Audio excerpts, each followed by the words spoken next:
Yeah, so I'm just gonna like sort of reiterate like the schedule for anybody who's coming in. So today, thank you guys so much for coming to the Fireside Chat with Audrey Pe, who is incredible. And so we'll be first giving a general introduction about Innoverge, and then Audrey's gonna talk like until 10:40 a.m. PST about like running like a nonprofit, sort of being a woman in STEM, taking a gap year, and then you guys can ask her any questions too. And then we'll also like for the last like 10-20 minutes have a networking session where you guys will be in breakout rooms, and that won't be recorded, so don't worry about that. Yeah, so let's get started. So hi everybody, my name's Anne. I'm the programs director for Innoverge, and so I run the Fireside Chats. And again, this is just like sort of the agenda, the breakdown for today. We'll also be having like a raffle drawing. So the raffle drawing will take place like shortly after Audrey's talk and Q&A, and basically we'll be choosing one person at random to receive like a $15 gift from Innoverge, and then we'll contact you guys after. So yeah, and then from 10:40 to 11 a.m. PST, we'll be having breakout sessions where you guys will be able to like talk and network with the other participants as well as Audrey. So just to talk a little bit about like Innoverge, you guys can follow us on our social medias. They're at Innoverge, Intel, INTL on Twitter and Instagram. And you guys can also check out our website at www.innoverge.org. So a little bit about what we do. We're a global youth network, and we advance STEMx education in underserved communities in order to diversify the next generation of change makers and innovate for social good. So basically we touch on a lot of different topics, and we aim to like find the connection between them. So for example, STEM, we focus on physics, computer science, biology, etc. We also look at STEM and the intersection of social sciences and humanities. So these include business, human rights, gender equality, and then literature, arts, and philosophy. And we frame STEM for social good. So now we're going to be talking a little bit about what like Innoverge does. We can directly like bring STEMx education to students in person and now over Zoom from underrepresented backgrounds. And we do this by holding workshops, seminars, and we share free resources for students to get involved. And one way that like students especially can get involved is by starting an Innoverge chapter in their area. If you guys like the idea of STEMx education and you want to spread it to kids in your area, that's definitely a great way to get involved. Another great way to get involved is through mentorship. So we have mentorships that are centered around STEM for social good. And we actually have a mentorship program. So if you guys want to sign up to be either a mentor or a mentee, you can go on the Innoverge website and do so. So Innoverge has impacted over 5,000 minority youths in 30 locations across 12 countries, and we've hosted over 200 events, workshops, and camps. So just to like expand a little bit more about how to get involved, again, follow us on our socials, especially Instagram, which is where we post a lot of different opportunities and a lot of different like updates on what's happening at Innoverge.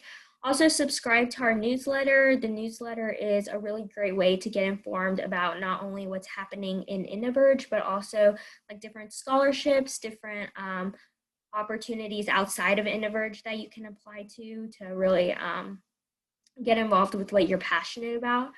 So yeah, so subscribe to our newsletter. Again, the signups are available on our website. Also, remember we're having like mentorship sessions. So if you want to be a mentor, you know somebody else who would want to be a mentor, or know somebody else who would want to be a mentee, definitely encourage them to sign up. And yeah,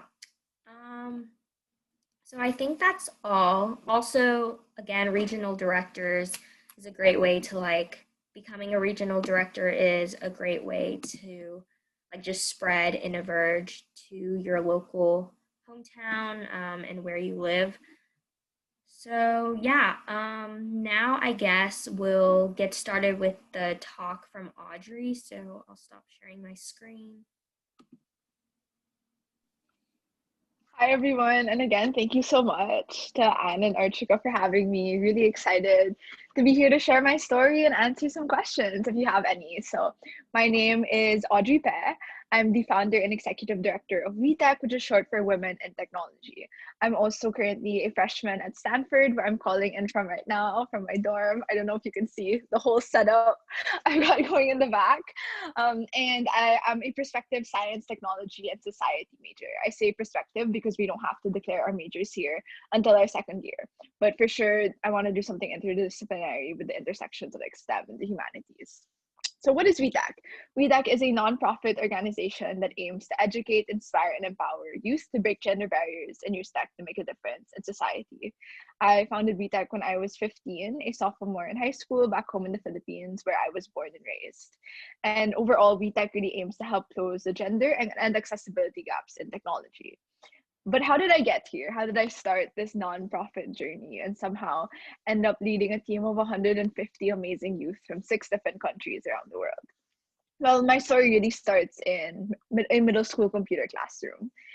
In middle school in the Philippine system, we really don't have to learn any skills related to programming. It's about how to use platforms like Microsoft Office, Word, Excel, etc.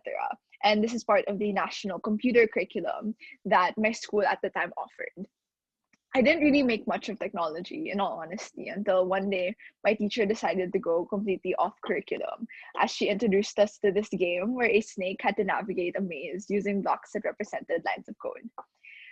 I remember thinking that that was the first time in my life that I realized that the apps, websites, social media basically that I relied on a pretty day-to-day basis were made using code, and that I too could learn this mysterious language of computers in order to better understand the world around me.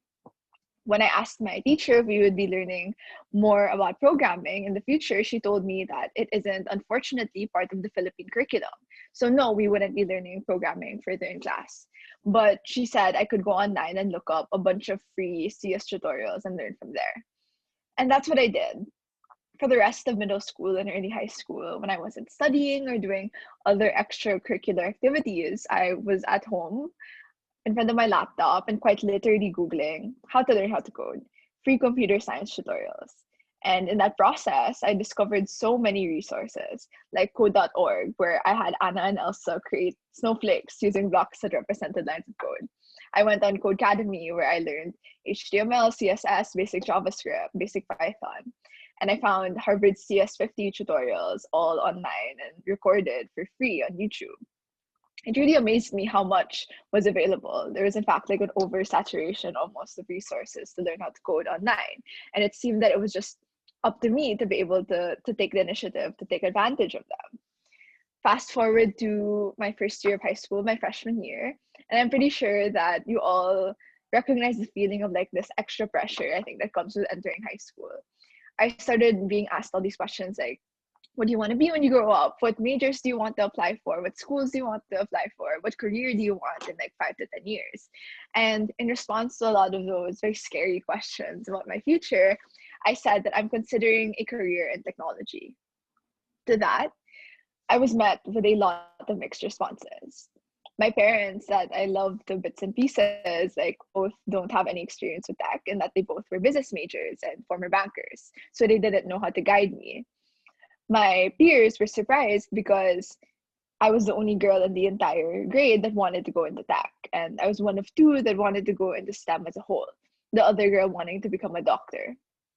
Meanwhile, the guys said to me, "Oh, Audrey, we didn't realize you're into video games," because to them, technology exclusively meant video games. Whereas I was already thinking more along the lines of tech for social good because of all of the amazing like TED Talks and articles that I had read online about the applications of technology on our day-to-day lives. But the feedback that really hit me the hardest was when a teacher said to me, "Audrey, parang di ka bagay sa tech," which in Filipino means, which is in Filipino, and in English it means, "Audrey, you don't seem like a good fit for tech." And to hear those words from a teacher that I really respected, looked up to, was a low blow to my 13-year-old self, or 13, 14-year-old self's confidence. The more I thought about those teachers' words, that I'm not a good fit for tech, the more that I realized in a really messed up way, I kind of agreed with her. And that I realized I couldn't even name a single woman in technology. When I thought of the big names in the tech industry, I thought of Mark Zuckerberg, Bill Gates, Elon Musk. So basically, middle aged white guys that I had very little in common with. And I thought, why is that? Why can't I name a single woman in tech? And why can't I name a single woman in tech of color? Like, there's something just so inherently wrong with that. And when I talked to the people around me, like my parents, for instance, they too couldn't name any women in tech. And when I talked to my friends, they shared the same sentiment. So that got me thinking, where are the women in tech? That after that like literal question popped in my head, I went to like my best friend, which is Google, and I quite literally Googled women in tech, and I found out about all these stats that confirmed my suspicions about how unequal the tech industry is, not just in the Philippines but around the world. I read that according to the Philippine Startup Survey, only 18% of tech companies back home in the Philippines were founded by women. I read that according to Prescale, internationally, women in tech are paid 18 to 22% less than their male counterparts.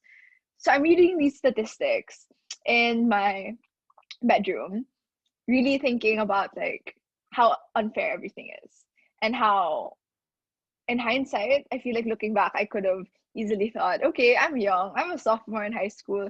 Maybe I don't want to go into a field where I'll be underpaid, underrepresented, and like at risk of harassment. Like maybe let's just like skirt onto something else, honestly. But I am stubborn, and I was very stubborn, and like that's something that really got me going and got me thinking, instead of like how to avoid these inequalities, thinking of how to tackle them head on. Instead of thinking, okay, maybe let's go into a different field, I was instead thinking, okay, what can I do as a 15-year-old Filipina girl to help close the inequalities in the tech industry? What can I do to help make sure that this field of technology that's being heralded as like the future is a future that's inclusive for everybody, regardless of their gender? And that's where WiTech started. WiTech was a blog that I launched back in 2016 to feature the stories of different women in tech that I had networked with via platforms, quite simply like Instagram and LinkedIn. Now, how did I do this? I quite literally would go on the hashtag women in tech, look through different profiles, and message women whose profiles I found interesting. The message I usually send went along the lines of, "Hi, my name is Audrey, I'm 15, and I'm looking for role models in tech because I don't have any in my immediate community. Would you be willing to answer some questions about what your day-to-day life is like, the struggles you faced as a woman in tech, and some tips that you have for aspiring women in tech," which will all be published in this WeTech blog.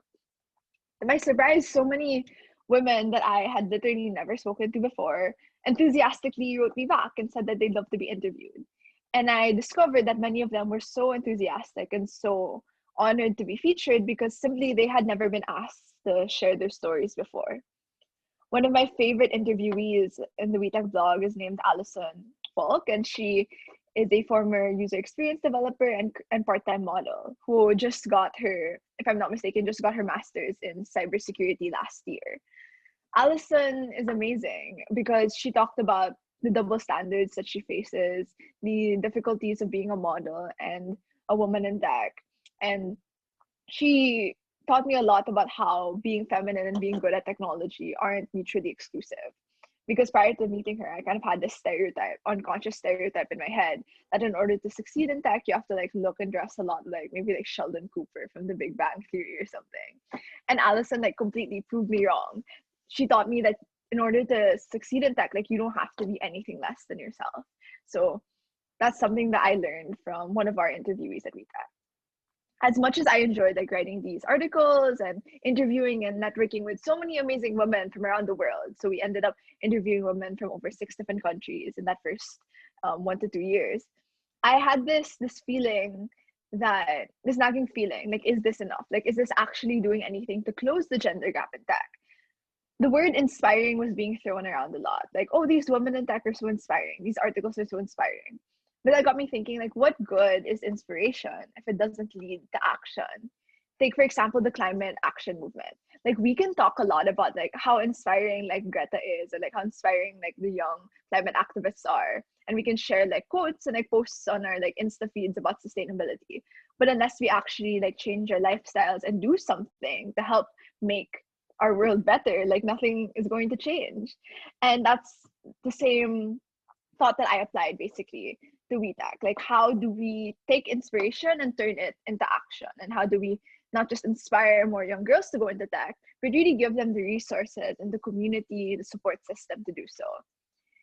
That line of thought led to a hackathon I joined, and I basically, the hackathon wasn't anything unusual in the sense that none of the speakers, judges, and mentors, and this was back home in the Philippines, none of them were women.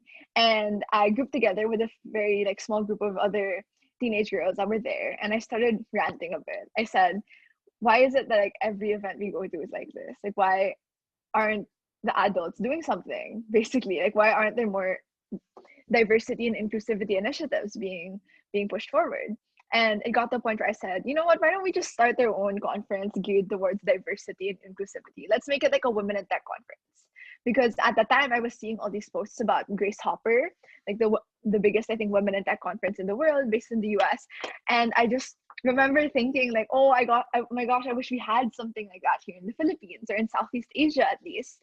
And that way of thinking, like, why don't we just do it ourselves, like really catalyzed WiTech's shift from a blog into a community organization that hosted the first Women in Tech conference for students and by students in the Philippines back in 2018. So no longer was I just a one person working on WiTech from my bedroom writing blog posts. We turned into a team of around 10 high school, college students from around Metro Manila that partnered with Accenture Philippines to organize this Women in Tech conference. We had participants as young as middle schoolers and as old as senior citizens, all learning about the achievements of women in tech via keynote speaker series and workshops. The story that I love telling the most about this Women in Tech conference comes from our youngest participant. Her name is Mona, and I think she was around 12 or 13 years old at that time. And Mona shared a very similar story to mine in that she had been learning how to code via online tutorials. And her mom actually attended this Women in Tech conference with her and was telling me that she was so glad that Mona got these kinds of opportunities because as a mother, she struggled to provide role models for Mona in the field of technology. And apparently after that Women in Tech conference in 2018, Mona could not stop like talking about all the speakers and workshops that happened in that one-day event. What makes me tear up like thinking about that experience was how a couple of months after that VidCon, Mona's mom messaged me on Facebook asking if Mona could ask me a couple of questions for school's project. And apparently the project prompt was to interview somebody that you look up to. And when I read Mona's like entire essay about how much QuitCon like gave her a support system and really motivated her to become a software engineer, I felt like crying because I thought this is it. You know, this is inspiration into action. This is a middle school girl that after joining our conference started doing robotics competitions and like competed like in different parts of Southeast Asia to represent the Philippines in robotics competitions. Like she was already doing that before coming to our conference, but like she continued to do so and started her own Women in Tech club like within her school after that event. And I thought, okay, I think we're on to something. I think we're on the right track now. With that said, there was still so much to think back about in terms of that Women in Tech conference. And when my team and I went back to the drawing table, we realized that most of our participants at the conference could do what Mona and I did, which was go home, look up a CS tutorial and learn from there and expand their networking opportunities using the internet. And in fact, that's what a lot of like people that filled out the post-event survey told us that they were going to do. But at the same time, in the Philippines, in a country where over 30 million Filipinos don't have access to Wi-Fi in their homes, we knew that just inherently by having that connectivity, that access to a desktop or a laptop, like that is something that is a privilege. So that got us thinking, if we were to really stick to our main value, which is equality, then our events, our initiatives can't just apply to those from the middle to upper socioeconomic strands. We're going to need to build a type of future for technology, a 50-50, that isn't just 50-50 of like that 1%. It's going to be a 50-50 that is socioeconomically diverse and represents people from all different backgrounds. After all, when we're using technology to develop solutions for world issues like sustainable development goals, we can't just have one small group of people working on these issues. We need to have a diversity of perspectives, of backgrounds represented.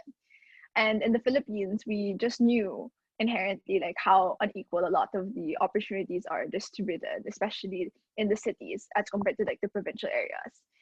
That line of thought got us to launch the Women in Tech Teach program, We Teach for short, that went to Marawi in 2018, which is a southern province in the Philippines that was bombed in 2017 due to suspected terrorists. And a lot of the students there had their schooling disrupted. They hadn't been to school, they had like around a 6 month gap in their schooling, and we really wanted to uplift this community using technology to help them get their education back on track by donating secondhand laptops and also teaching them basic skills like how to use Microsoft Office, because many of them had never used those platforms before. We also added an introductory coding exercise using Scratch, and it was really amazing just being there, interacting with these students, seeing the excitement on their faces as they coded and made like the sprite in Scratch like move around the screen for the first time. Like I have no words for how amazing it was to witness that. But with that amazing feeling of seeing these students be so excited about technology, also came this feeling of sadness of realizing that not everybody gets to experience that. Like, isn't it so inherently unfair that so many students like don't consider careers in technology simply because of the resource gap or like the inability to like think or engage with that field because of the fact that they don't have Wi-Fi or like desktops or laptops in their homes. In the Marawi We Teach program, we also asked the students if any of them had heard of programming before. And only one student out of 37 raised his hand. And when we asked them, oh, what do you know about programming? What have you heard about it? He said, oh, so it's that thing where you type really fast, right? And he said it with such a straight face. Like, I may have smiled and like my team may have chuckled at that time, but looking back, it's a really sobering story because it made us realize that that was the highest extent of knowledge about programming in that entire class. And these are Gen Zers. These are students that weren't too, honestly, weren't too far away from like my age at the time. With that in mind, with stories like that, and with us leaving Marawi and having given them the secondhand laptops and the modules, we also decided that we really needed to focus on this, not just like closing the gender gap, but the accessibility gap that exists in the Philippines and in other countries around the world.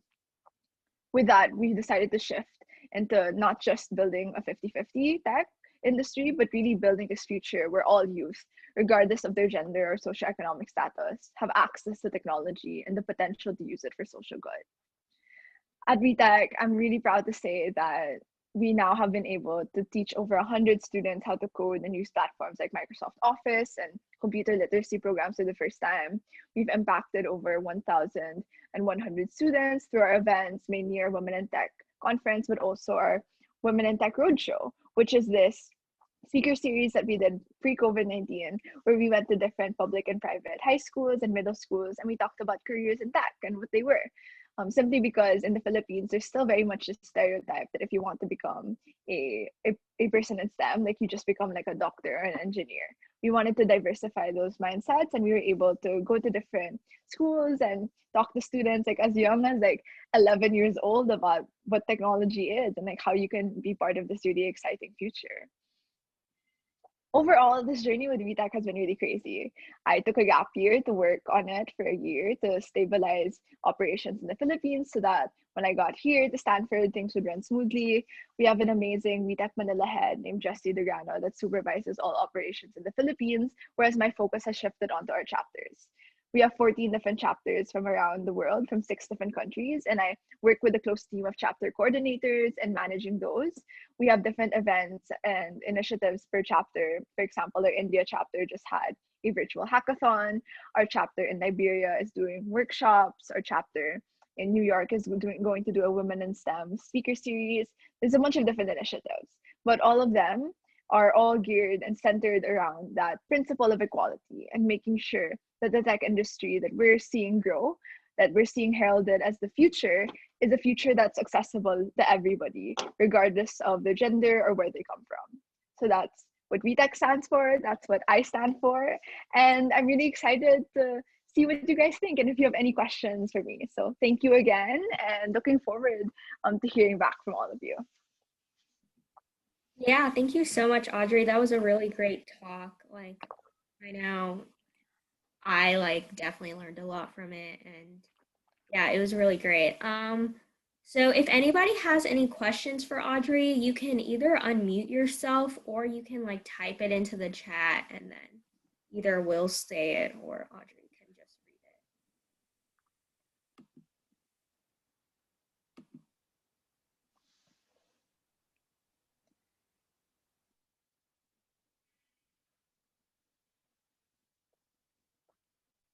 Yeah, feel free to ask me anything about like WiTech, nonprofit work, or like if you want to talk about Stanford, I could talk about that too. I know SDS isn't like a very like common course. Oh, okay. I see a question from Sophia. What was the most challenging part of creating your organization? So many challenges. Not gonna lie, not gonna sugarcoat it. It was crazy starting this organization. But I think the biggest one would definitely be overcoming self-doubt was a big thing, because when I started WiTech, I didn't know anybody that had started an organization, much less like an organization like geared towards like closing the gender gap in tech. And in the Philippines, like it's still a very like patriarchal society, in the sense that like back in 2016, talking about gender issues was, and to an extent today, is still like really taboo. So I didn't really get a lot of support from like adults that I knew in terms of like starting this organization. So a lot of the self-doubt, like I had to overcome that via actually looking online for other young people that started nonprofits. And it's really interesting because I love how I'm gonna get to plug Archika, because I met Archika through this really amazing program called the Global Teen Leaders Program. And back in 2016, when I was looking for like inspirational youth to look up to motivate me to start an organization, I found We Are Family Foundation's Global Teen Leaders Program. And I was reading like these bios of 20 to 30 young people with amazing initiatives, projects, inventions that were solving world issues.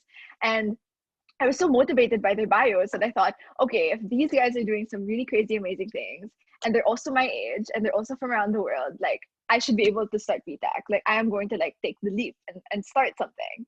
And because of that, I'm so glad that I did, because I ended up not just like meeting some of like my best friends through WiTech, but also being able to, in I guess a like twist of fate, being able to join the Global Team Leader cohort in 2019 with Archika, and being able to like speak here today. So basically, I think like the biggest takeaway is that if you really feel like alone, or like you really feel like you don't like have, I guess, like the skills to start an organization, know that you can learn a lot of these skills online, and you can meet a lot of inspirational people just via like simply looking up the Global Teen Leaders Program or other like websites like that provide like a lot of like inspiring stories, mini documentaries, things like that to help like motivate you.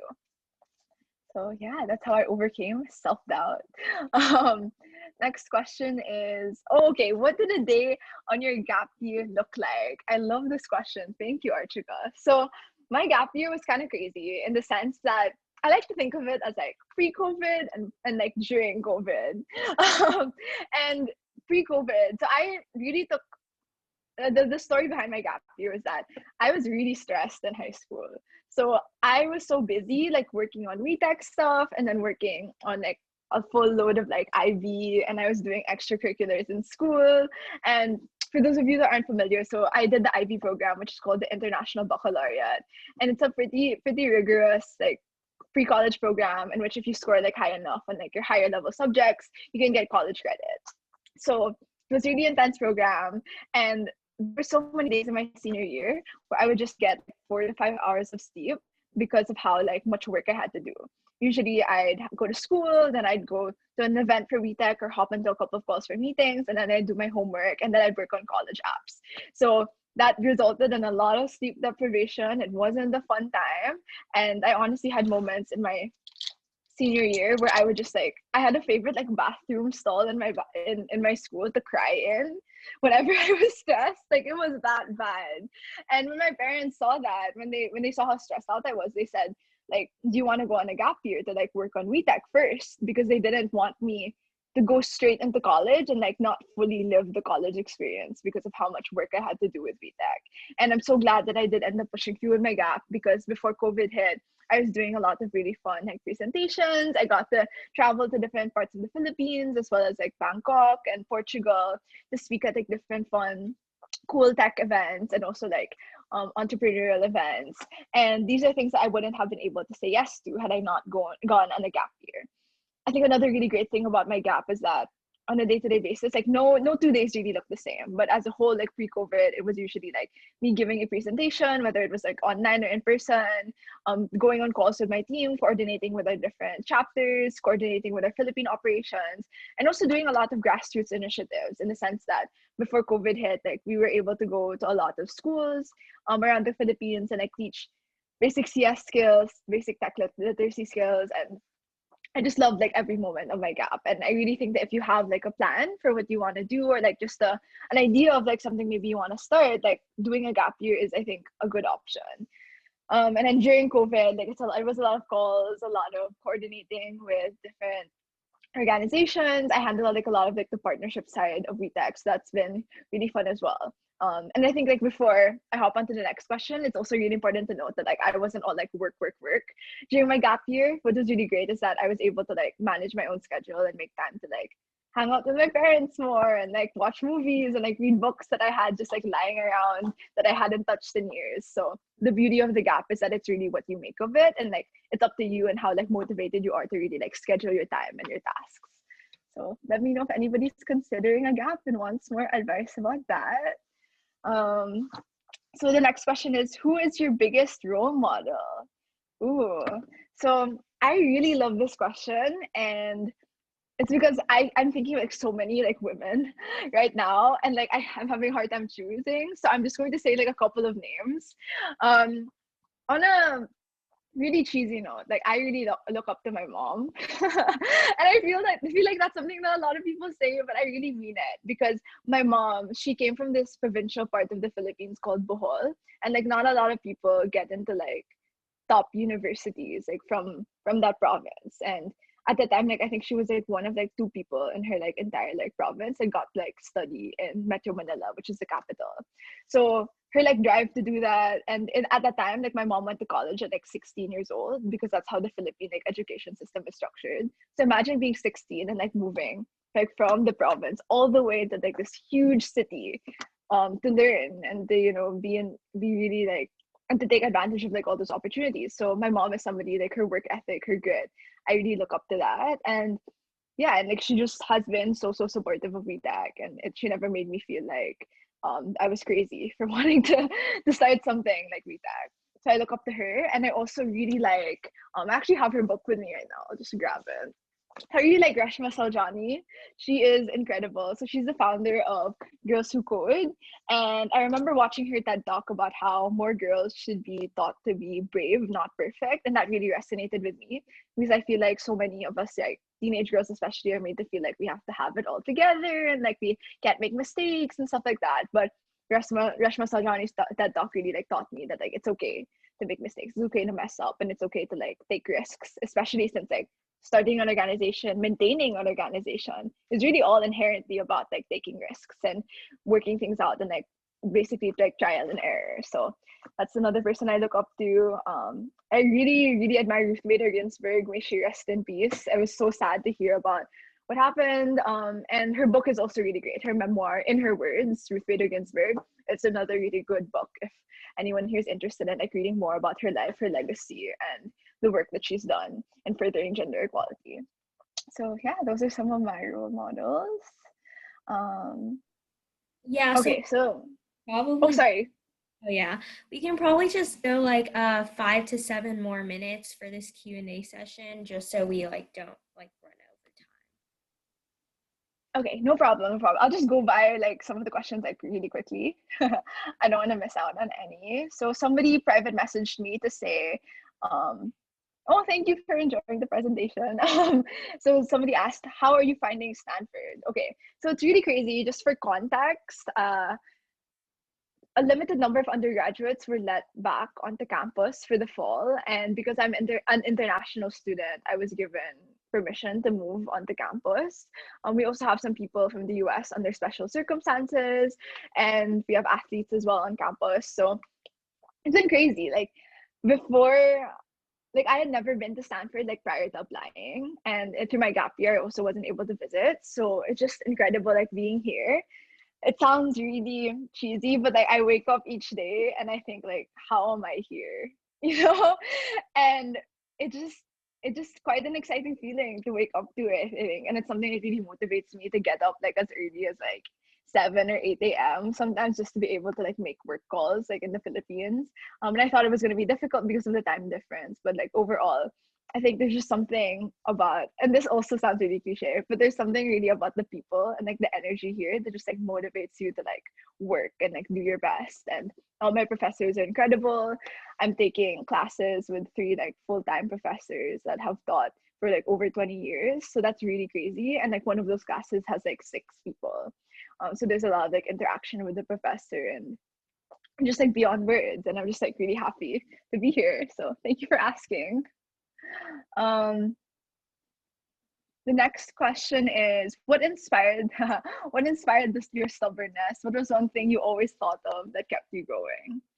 Okay, so I find this question really, really interesting. And one thing that really got me to like maintain my stubbornness or just kept me going despite the challenges was this like permeating thought that I am like lucky to have like that bare minimum like access to tech, like to be able to have these set of like resources. Like not everybody, and I think I was really like extra cognizant of this like growing up in the Philippines, that like not everybody gets like access to like a laptop or like a desktop or Wi-Fi even. And I know I talk about this like a lot, but I really mean it. Like when you think about that, think about it in terms of like, oh, like I get this plethora of like resources online. Like the only thing that's really stopping you from maximizing those things is yourself. And by that logic, like that was like what I thought about with WiTech. Like the only thing like that's stopping me from like helping close the gender gap, from contributing to my community, is like my like mindset. And that's what like kept me going despite like all the challenges, because I did face like a lot of sexism, a lot of ageism, especially back home in the Philippines. So yeah, I think really just reminding myself of like my privileges and just also being extra aware that things aren't going to get better in terms of the tech industry, in terms of any kind of like unequal um, communities around the world. Like things aren't going to get better unless we decide that we want to try to do something differently. And that's something that really stuck with me. Okay, so okay, what is the opinion of people on open source software and Linux in different communities around the Philippines and the US, especially among the general public and tech enthusiasts? Okay, so in the Philippines, like this is a tricky one to answer, because when we say like in the Philippines, we're also talking about like very different groups. Like there are very like niche like academic groups that I've been able to like interact with, like those like really heavily into the startup scene, that are like familiar and like do use like different like open source softwares. But at the same time, like we're also talking about like that's like the very like small percentage of the country. The rest of the country, like probably like to be matter of fact, like doesn't really know what that is. And that's like an unfortunate reality that I think reflects like the educational system in our country. The fact that in order to take up like CS for the first time, like you usually have to either go to like a science high school or go and take it like straight at university. And I think that's also like why the digital divide is so huge, because we don't have like that standardized introductory like CS education that teaches students about what things like open source software are. So I think like until we get to that point where computer science education, computer literacy programs are standardized, the Philippines isn't going to have like that much of like an awareness or like that much of a, I guess like a thriving tech scene like compared to places like the US or Singapore. So So I hope that answers your question. I'll just go by the other ones real quick. Could you tell us more about what kind of classes and work you do for STS? Oh, okay, so STS is basically an interdisciplinary course where you get to study the intersections of science and society, and basically how STEM impacts our world and how we impact STEM. I chose it because overall, like, I really want to work at the intersections of like tech and education and making tech education more accessible to everybody. And while I am interested in taking like CS classes, I also want to take classes in education, psychology, sociology, and STS that gives me the ability to combine all of those interests because of how like flexible the program is. So if any of you are interested in partaking in something similar to that, like definitely check out the Stanford Science, Tech, and Society course page. There's a lot like of a heavier description there, and there are different tracks that you can actually take. So there's STS with a focus on policy, which I'm heavily considering. There's STS with a focus on communications and media, and I think there's like an STS focus on like artificial intelligence and data science, which I'm also currently looking into. But yeah, I hope that answers your question. So yeah, I think that's all of the questions. I hope. Yeah, thank Okay. you so much. I think you like answered those questions like really well, and gave a lot of insight to our participants. So as for the raffle like drawing, our winner was Bargavi Patil. And so we'll be like emailing you, reaching out to you soon with details about how you can claim your prize. And so now, like, just thank you so much, Audrey, for like your talk and like for your like Q&A session. Like, it was all really insightful. And now we're gonna like shift to the networking session. So we'll be putting people into breakout rooms. Right now we have, I believe, 12 participants. So I think like breakout rooms with probably like 4 people each would be fine. And yeah, so I'll be putting people in breakout rooms, and then you guys can talk to each other about different initiatives that you guys are in, different like community like organizations that you're in, and then just get to know each other better. So I'm going to stop the recording.